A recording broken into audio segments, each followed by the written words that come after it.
শেরপুর 3 আসনের সাবেক সকল সংসদ সদস্য আগামী দিনে কান্ডারি জনাব মাহমুদুল হক রুবেল সাহেব ওনাকে আজকের অনুষ্ঠানের প্রধান অতিথি আসছে।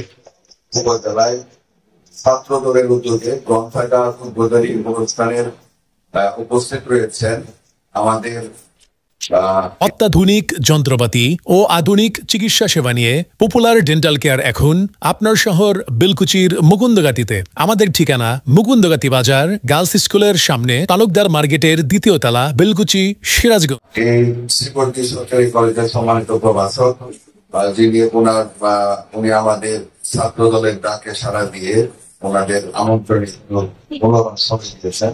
জনাব রিফাত আহমদ সাহেব উপস্থিত রয়েছেন, উপজেলা বিএনপির আহ্বায়ক সদস্য সচিব উপস্থিত রয়েছেন, থেকে তাদের উদ্যোগে আজকের এই গ্রন্থাগারের চিন্তা ভাবনা এবং গ্রন্থাগার আজকে আমরা শুরু করছি।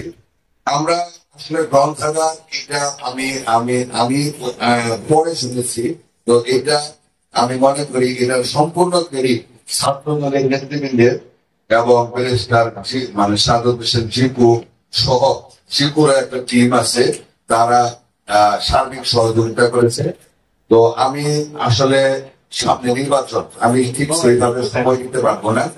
আমি মনে করি ব্যারিস্টার সাদত হোসেন জিপুর তত্ত্বাবধানে এবং তার সার্বিক সহযোগিতা, তার চিন্তা ভাবনায় কিভাবে গ্রন্থাগারকে আরো সক্রিয় করা যায়, এই গ্রন্থাগারে কিভাবে ছাত্ররা এখানে আসবে, বসবে, পড়াশোনা করবে, বিভিন্ন ধরনের পরিকল্পনা গ্রহণ করবে, যেটা সমাজের জন্য মঙ্গল, ছাত্রদের জন্য মঙ্গল, রাজনীতির জন্য মঙ্গল। তো এখানে আমাদের প্রিন্ট মিডিয়া, ইলেকট্রনিক মিডিয়ার সম্মানিত সাংবাদিক বন্ধুরাও আছেন, তাদের কাছেও সার্বিক সহযোগিতা চাই। যে এরকম একটা মহতি উদ্যোগ, এরকম একটা সুন্দর উদ্যোগ আমার কাছে মনে হয় শেরপুর জেলায় প্রথম ছাত্র দল এই উদ্যোগটা গ্রহণ করলো। সুতরাং এই ব্যতিক্রম ধর্মীয় উদ্যোগ এটা বর্তমান সময়ের জন্য খুবই প্রয়োজন এবং এই আজকের এই গ্রন্থাগারকে উপলক্ষ করে আমার কাছে মনে হয় যে শেরপুর জেলায় যেন ছাত্র দল আরো যে ইউনিট গুলি আছে তারাও এই উদ্যোগ যেন গ্রহণ করে এবং এই গ্রন্থাগারটি সত্যিকার অর্থে একটা গ্রন্থাগার বলতে যাবো যায়, এখানে বইপত্র, এখানে ব্যাপার, তারপরে এখানে জ্ঞান চর্চা এবং ছাত্র সংগঠন বলতে আগের ছাত্র সংগঠন, আগামী ছাত্র সংগঠনকে হবে না। আমরা 24-এর আগের যে ছাত্র সংগঠন দেখছি, 24-এর পরবর্তী আমার কাছে মনে হয় এই ছাত্র সংগঠনের অনেক ভূমিকা রাখার সুযোগ আছে এবং আগামী দিনে রাখবে। আমি সেই জন্য সকলে সার্বিক সহযোগিতা চাই এবং সকলে যেন বিশেষ করে প্রত্যেকটা সেক্টর, বিএনপি মানে রাজনৈতিক সংগঠন, সামাজিক সংগঠনের লোকজন, মিডিয়া নেতৃবৃন্দ আমাদের বিএনপি কে ভালোবাসে, বিএনপি কে ওন করে, বিএনপির পদ পদবিতে নাই তাদের এবং আমাদের সম্মানিত শিক্ষক মন্ডলী যারা আছেন তাদের সার্বিক সহযোগিতায় এই গ্রন্থাগারটি প্রভাব, এই গ্রন্থাগারটির আলো যেন পুরো উপজেলায় ছড়িয়ে পড়ে ছাত্রদের মাঝে এবং ছাত্ররা যেন গ্রন্থাগার মুখী হয়। এই গ্রন্থাগার মুখী হওয়ার জন্য কি উদ্যোগ গ্রহণ করা দরকার এই ব্যাপারে আমার মনে হয় ছাত্ররা আলোচনা করে সিদ্ধান্ত নেবে। আমি এই গ্রন্থাগারের পাশে থেকে গ্রন্থাগারকে আরো সুন্দর, আরো বেশি মানে স্টুডেন্ট যেন এখানে আসে, এটার বই, ম্যাগাজিন এবং আরো বেশি মতিন স্টোর অ্যান্ড ফুল ঘর, এখানে সকল প্রকার ফুল সহ দেশি বিদেশি কসমেটিক্স পাওয়া যায়। SM সুপার মার্কেট, মুকুন্দগাতি বাজার, বেলকুচি, সিরাজগঞ্জ। প্রোপাইটার আব্দুল মতিন। করার জন্য যে সাপোর্টগুলি প্রয়োজন, এই সাপোর্টগুলি আমি পাশে থেকে করব। 2024 সালের থেকে আমরা যদি 1970 সালে যেতে চাই, তার একটা মাত্র ওয়ে হচ্ছে বই পড়া। এবং বই পড়ার মাধ্যমে আমাদের সময়টাকে স্কুইজ করে, সময়টাকে একদম শর্ট করে এনে আমরা শহীদ প্রেসিডেন্ট জিয়া রহমানের যে শাসনকাল যেমন ছিল, তার যে সততা ছিল, তার যে ন্যায়বোধ ছিল, তার যে নেতৃত্ব ছিল, তার যে বিচক্ষণতা ছিল, সেই বিচক্ষণতা আমরা এই বই পড়ার মাধ্যমে পাই।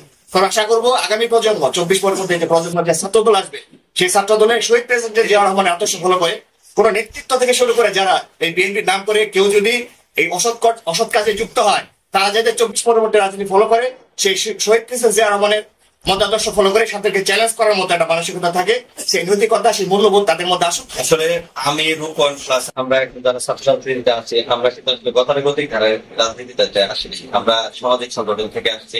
তো আমাদের কাজগুলা থাকে সামাজিক কাজ।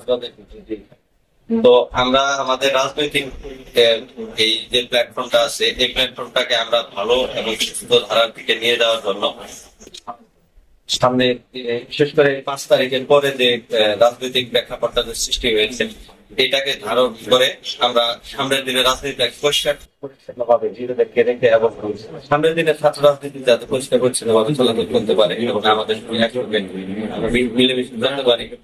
এর জন্য আমাদের শিওরনিতে কোনো পাবলিক লাইব্রেরি নেই, কোনো গ্রন্থাগার নাই। আমিও সেই সুবাদে এটা চিন্তা করে বন্ধুদের সাথে আমার কথা হয়।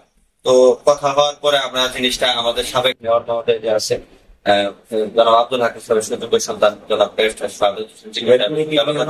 করে উনি আমাদেরকে নিয়ে আমাদের সাবেক মহোদয় জনাব মাহমুদুল সাহেবের সঙ্গে আমাদেরকে নিয়ে কথা বলার পর উনি আমাদেরকে এই গ্রন্থাগার করার জন্য উদ্বুদ্ধ করেন এবং সবচেয়ে আমাদেরকে এই গ্রন্থাগার করার পেছনে তিনি সবচেয়ে বেশি অবদান রাখেন এবং আমাদেরকে জুগিয়ে যান। তিনি হচ্ছেন আমাদের সাবেক এমপি মহোদয় জনাব সাহেব সহধর্মিনী জনাব ফরিদা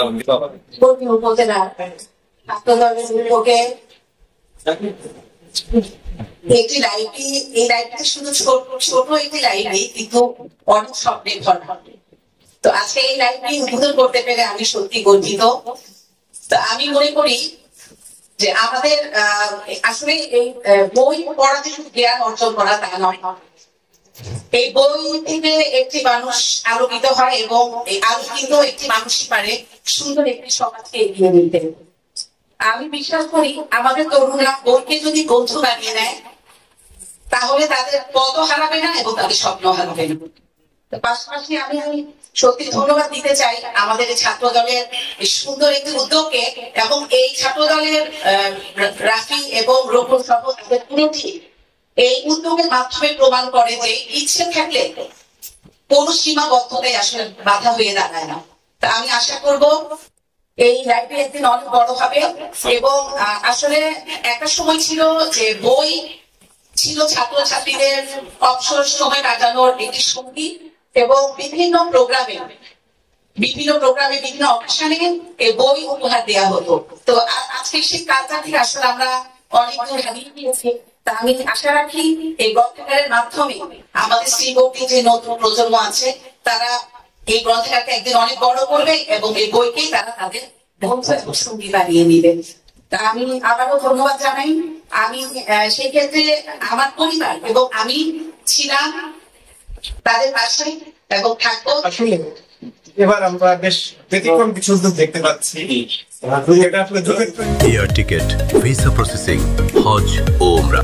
আলামিন ট্রাভেলস এন্ড ট্যুরস, নিরাপদ যাত্রায় আপনার বিশ্বস্ত সঙ্গী। প্রয়োজন আগের মতো গতানুগতিক বিষয়গুলো কি হচ্ছে না, এটা আমার ভালো লাগছে। আমরা যে গতদিন দেখলাম কালাম হোসেন ভাই ভিডিওতে আপনারা যেখানে সাবেক এমপি মহোদয় অংশ নিয়েছিলেন, অনেক আসলে যুবকদের জন্য তাদেরকে মাদকাসক্তি থেকে তাদেরকে অন্যান্য দৃষ্টিভঙ্গি থেকে ফিরিয়ে তাদেরকে একটা জায়গাতে রাখার জন্য খুবই প্রয়োজন আছে। প্রায় আধা ঘন্টা থেকে আমার সাথে কথা বলেছে। বর্তমানে আমাদের ইয়াং জেনারেশন যারা তাদের মধ্যে জুয়া এবং নেশার প্রবণতা অনেক সৃষ্টি। এটা কিন্তু মোবাইলে তো বের হবে, একেবারে সংস্কার প্রশ্নস্থ হয়ে যাচ্ছে, এটা পথের ফকির হয়ে যাচ্ছে, ব্যক্তিগততা হচ্ছে। এটা নিয়ে কি করণীয় সেই সংক্রান্ত অনেক কিছু আমাকে বলেছিল। আমি পরের দিন কি স্টুডেন্টদেরকে রূপনের পরামর্শে স্টুডেন্টদেরকে ধরতে আমরা বলেছি যে তোমরা কারা এটা সাথে জড়িত, আমাদেরকে বলো, আমাদের নেশা এবং এই গ্রন্থাগারটা এটাও কিন্তু বড় খুবই একটা উদ্যোগের ধারাবাহিকতা। এই গ্রন্থাগারটা খুবই প্রয়োজন, তবে এটা যেন শুধুই গ্রন্থগত বিদ্যাটা না হয়। এখানে বই আছে কিন্তু পড়ছে না, আমি চাইবো যে এখানে যাতে বাস্তবায়ন হয়, এখানে তদারকি যাতে থাকে, যাতে করে সবাই বই পড়ে। আমি তো সম্ভবত স্কটল্যান্ডের একটা ভাস্কর্য দেখলাম, ভাস্কর্য একটা মানুষ অর্ধডুবন্ত রাস্তার পাশে একটা ভাস্কর্য আঁকা আছে, তার মানে কিন্তু অনেক উত্তর পড়ো না তুমি ডুবে যাচ্ছ, করতে থাকো। এই জ্ঞানটা আমাদের খুবই প্রয়োজন। অনেক ভালো বন্ধুর চেয়ে একটা বই অনেক ভালো কিছু হতে পারে একটা ব্যক্তির জন্য। বর্তমান যুগে আমাদের নৈতিকতা অর্থনৈতিক যুব সমাজকে রক্ষা করার জন্য এরকম ব্যতিক্রমী উদ্যোগ, যুগমতিক উদ্যোগ খুবই প্রয়োজন বলে আমি মনে করি। এরকম প্রতিযোগিতাপূর্ণ ভালো কাজের প্রতিযোগিতা হোক, আমাদের দেশের উন্নয়ন হোক, এটাই আমাদের আগামী নেতৃত্বদের কাছে প্রত্যাশা।